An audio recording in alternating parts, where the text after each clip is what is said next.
All right, so we're gonna change out the concentrator for this. The first thing we wanna do is remove this concentrator cover. So he's gonna pull it directly back. You don't wanna pull it at an angle because you could break the concentrator underneath. Once we get to this part, if the concentrator is loose, you'll oftentimes have a lot of wobble at this black portion right here. It seems like this one's correctly installed because I can't easily move it up and down. When he starts to loosen it up, he's gonna go counterclockwise on the bottom, opposite on the top, and you'll actually see in a moment this black piece right here pop upwards. And then, perfect. It might be finger loose at this point, and he can just finish it off that way.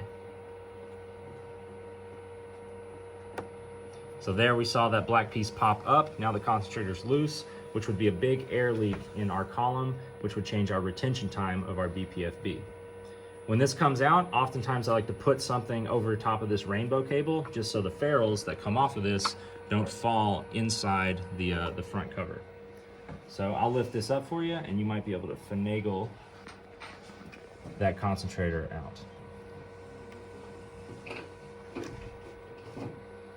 There's a couple different pieces that are installed in here. If I'm looking at this because I had an issue, the first part that I'm gonna check is just the very tip of the concentrator. If there's a small crack in that glass, that's enough to cause a big leak, which would show up to change your retention times. When he's reinstalling it, there's a notch on one of these brass portions. That notch should always face upwards because the concentrator is directional. Let's go ahead and take these nuts and ferrules off and then basically put them back on.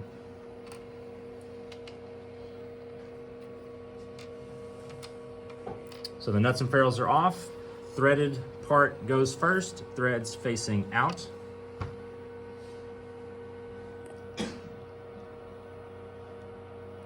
Your ferrules are gonna go on second, and then ferrules are gonna point away from center.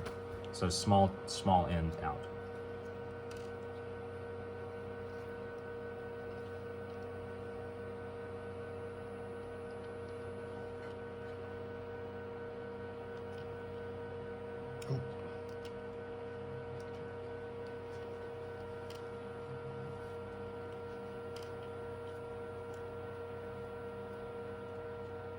When he's reinstalling it, I'm gonna give him a little bit of a hand. I'm gonna lift this black elbow up just so he can slip it into the bottom portion first, top portion second, and remember that notch is gonna be facing upwards.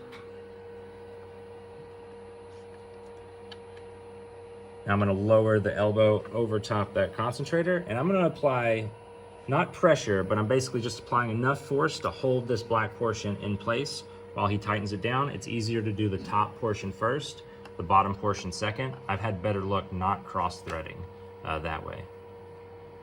So he'll get it hand tight on both sides. And then we'll just do a slight turn, just a little bit extra with that 7/16 inch wrench.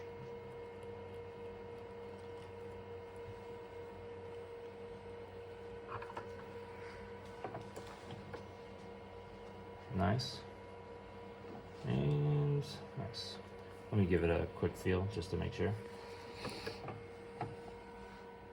Yeah, doesn't have to be torqued down. In fact, you don't want to over tighten it.